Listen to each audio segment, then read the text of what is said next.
Turi ku itariki ya 5 z'ukwezi kwa gatatu umwaka wa 2026. Ku rupapuro rw'umweru, inyuguti zo ni umukara. Imbere yacu hari inkuru y'akababaro, inkuru ikomeje gushengura imitima y'abantu bagiye batandukanye, cyane cyane abakoranye nawe, cyane cyane biganye nawe, by'umwihariko umuryango, ariko cyane cyane mu itorero yasengeragamo ry'Abadivantisite, ariko kandi n'igihugu kibuze imbaraga kandi kibuze urubyiruko. Yego, ngira ngo kuri sikirini yawe nta kindi uhabona. Uyu musore cyangwa se uyu uri kureba kuri iyi sikirini yawe ntabwo akiri mu isi y'abazima. Uyu yaje kuba atabaruka cyangwa se yaje kuba yitaba Imana. By'ukuri hari impamvu itumye nkora inkuru kuri uyu musore nubwo yitabye Imana. Ngira ngo uyu musore uri kureba kuri iyi sikirini yawe ukomeje gushengura imitima y'abantu benshi, uyu musore yitwaga Francis. Uyu musore Francis apfuye yari akiri mutoya. Uyu musore Francis yakoraga muri banki. Ngira ngo urabona yuko yambaye na baji yayo. Yakoraga muri banki ya Ecobank. Ariko ninkubwira ngo uyu musore ari gushengura imitima y'abantu benshi, wumve yuko ari gushengura imitima y'abantu benshi. Abantu benshi bari kugenda barushaho kugaruka kuri aya magambo avuga ngo burya koko ngabeza ntago barama. Buriya umuntu yemera iby'ayo magambo ari uko ibihe nk'ibi ngibi umuntu abigezemo. Uyu musore nk'uko nari nkubwiye haruguru yakoraga muri Ecobank.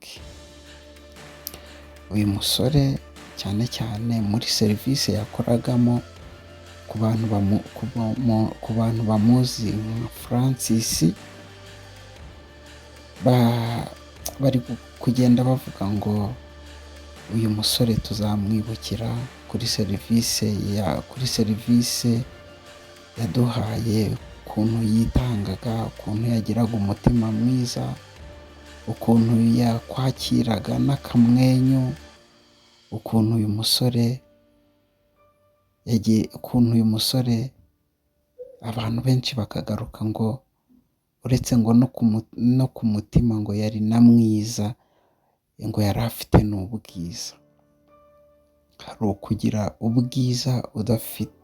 ukugira ubwiza bw'inyuma, ariko imbere ukaba umutima atari mwiza. We ni ukuvuga ngo ibisa byasabiranaga. Yari afite umutima mwiza, yari mwiza imbere akaba na mwiza inyuma.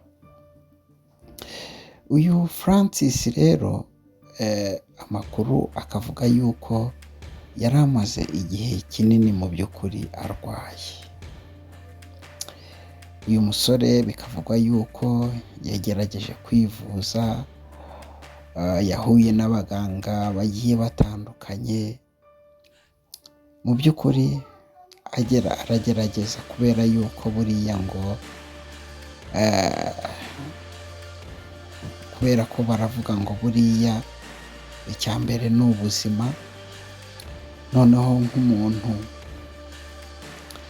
wari ukiri mutoya kandi yaragiye no mu ishuri akiga, yari azi ubuzima icyo buvuze.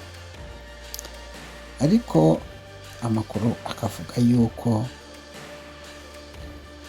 yarivuje, yewe n'ikigo yakoreraga aho yakoraga muri Ecobank naho bagerageza kumufasha uko bashoboye kugira ngo yivuze.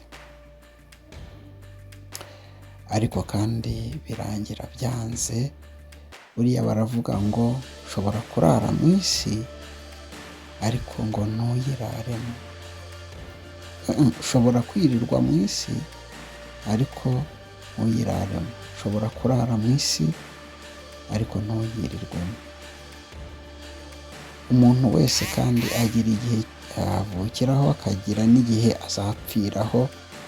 Rero iki gihe uyu Francis kukirenga byanze, biza kurangira umuryango wari umukunze, yari afite inshuti, yari afite abantu benshi, biza kurangira byanze, biza kurangira avuye mu isi y'abazima. Uyu Francis rero ngira ngo ubutumwa dukomeje kugenda tubona ni ubw'abadivantisite. Ibigaragara uyu Francis yari umudivantiste. Ikindi uyu Francis, ikindi cyane cyane nko ku bantu bari batuye Kabeza, bari kugenda bagaruka ku kababaro cyangwa se ku ishavu batewe n'urupfu rw'uyu nguyu Francis. Ikindi abandi bari kugenda bagaruka ku rupfu rwe nk'uko nyine mubyumva, n'abo yakoranaga nabo muri Ecobank.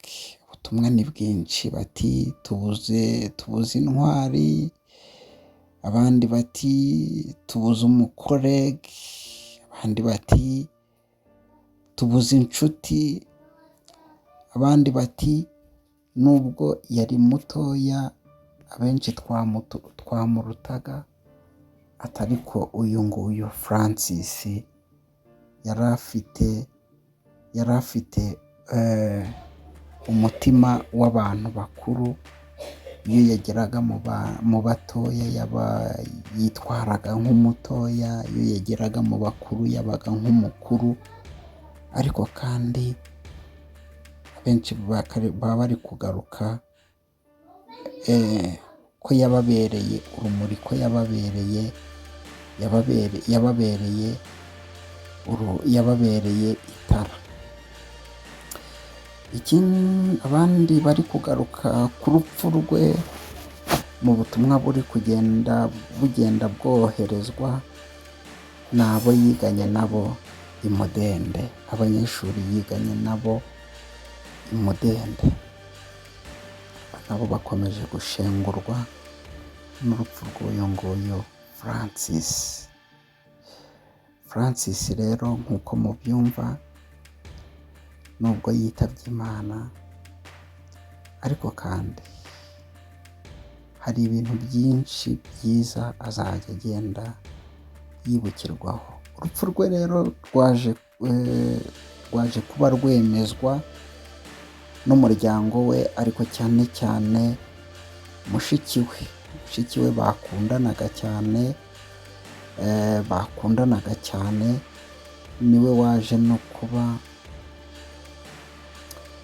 amupostinga, ndetse yapostinzwe n'abantu benshi cyane, ariko cyane cyane mushiki we yamuherekeresheje n'ubutumwa buri kugenda bugarukwaho ku mbuga nkoranyambaga, yerekana uburyo umuryango ubuze umuntu, kandi yerekana uburyo bacitsemo igikuba ndetse babuze umuntu w'ingenzi.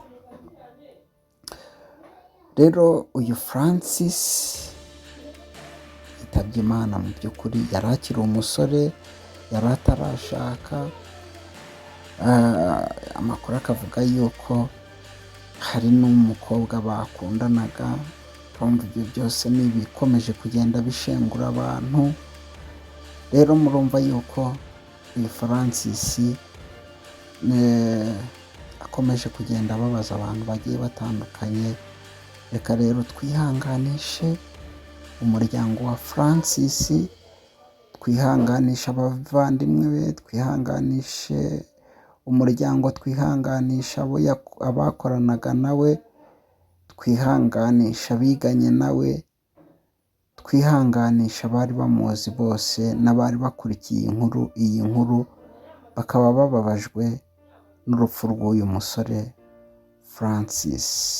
Francis rero reka twizere yuko tuzongera guhurira nawe mu gitondo cy'umuzuko, dore ko yari n'umukristo.